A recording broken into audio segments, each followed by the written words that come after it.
Um, how does it feel having all of these agencies saying we've got your back? It means a lot to us as an agency to see that support. We try to reciprocate that when we can. But I think more importantly, it means a lot to the family of the officers involved when they know that when their officers go to calls, whether it's in Springfield or elsewhere, they have the support of other law enforcement agencies.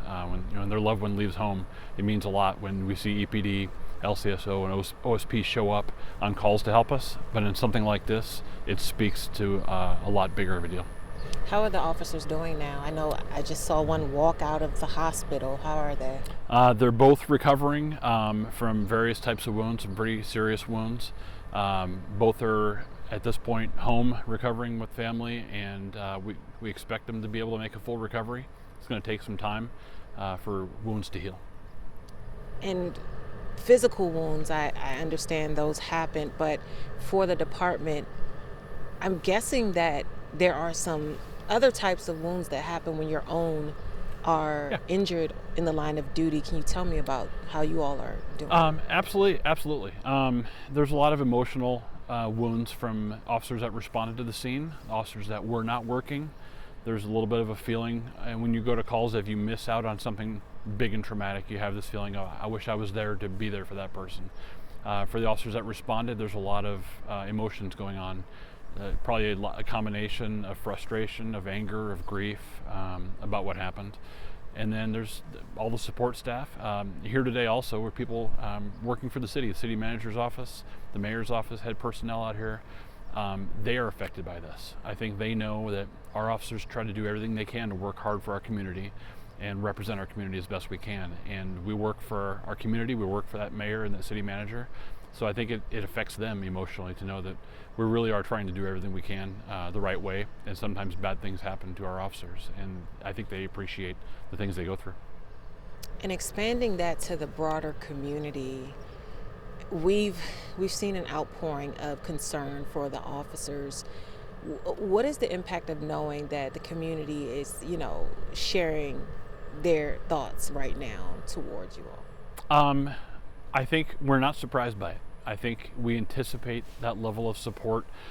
We've been very lucky in Springfield to have a community that supports us. And I say Springfield, the Eugene Springfield community. We share a lot of the same folks. Our Springfield folks work in Eugene and vice versa. When we hear the support, we get phone calls, emails, letters. People have brought by cookies and coffees. I know there's been a lot of comments online on the news stories about supporting the police department. We really try to highlight that when we share that with other officers, as well as the officers that were victimized and assaulted, but letting everybody in our department know, look at this. Please take time to look at the comments people are saying that are positive. A lot of times there's negative comments about the work we do for various reasons, but when the positive comments are there, we really want to highlight that for our folks to let them know our community supports us, and this is who we work for. And when they support us, we need to work extra hard for our community. And Lieutenant Crolly, you protect and serve. I know this is a part of the job. Sometimes these injuries, these things happen, but how do you cope with it or deal with it daily, knowing that it could possibly be the day? We try to mentally and physically prepare our officers for this, knowing from the day one officer that we just started a new employee this week, the person's on their third day working with us, reminding them that we do the best we can to prepare you for these situations physically, mentally, and emotionally. And if something happens to you, others will be there to help you and respond to help you survive. And we have to repeat that and acknowledge bad things do happen. A lot of us, myself included, have been victims of assault on the job. We understand that's part of it, but knowing we're there for each other means a lot, that your backup isn't very far away and they'll be there to help you as soon as they can. And going back to the two officers, what's next in their process from recovery?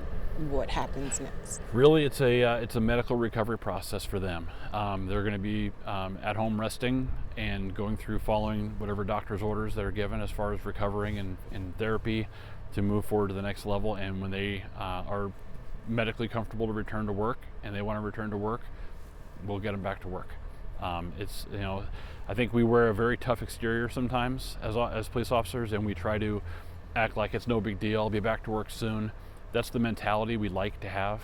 Oftentimes the physical limitations will infringe on that mental, outlook and tell you you're not ready to come back yet. We want officers to be as much as full strength as possible. Wounds need to heal. We don't want somebody getting hurt and coming back too early. So there's not a pressure to get back to work as soon as possible. It's medically recover, feel better, and mentally and emotionally be prepared to come back to work. You're saying mentally and emotionally. Are there resources for these officers who experience something traumatic like this on the job to recover in those ways? There are. We have a peer support team at the police department, and within that peer support team, we network with other wellness programs that are offered by the city, offered through employee health, and we contract with different licensed medical providers and mental health providers to offer resources and recommend whether it's a therapist or a doctor or just a peer to talk to. And sometimes some people have faith-based organizations they turn to for that guidance. We encourage a lot of that, and the city supports that. We have those resources at hand to refer people to so they can emotionally and mentally repair themselves. Any last thoughts you could share with our viewers? Aside from just really saying we appreciate the support of the community, we understand people count on news organizations to report this. We appreciate the patience, the understanding of all the news organizations in town, that we know you have a role in sharing what's going on in the community. We try to share those details with you so our community members know what's going on, and we really appreciate your support, your patience, and then the patience of the community and the support of them, whether it be online or by dropping off a basket of cookies for an officer to say thank you. It's really very much appreciated, and we're going to continue to work hard and go to the calls that need to be responded to. Sometimes they're dangerous calls, and our officers are committed to resolving those as efficiently as they can without any harm on behalf of the officer or the suspect. We wish those officers a speedy physical, mental, and emotional healing. Thank you very much. Really appreciate it. I do. Thank you. You're welcome.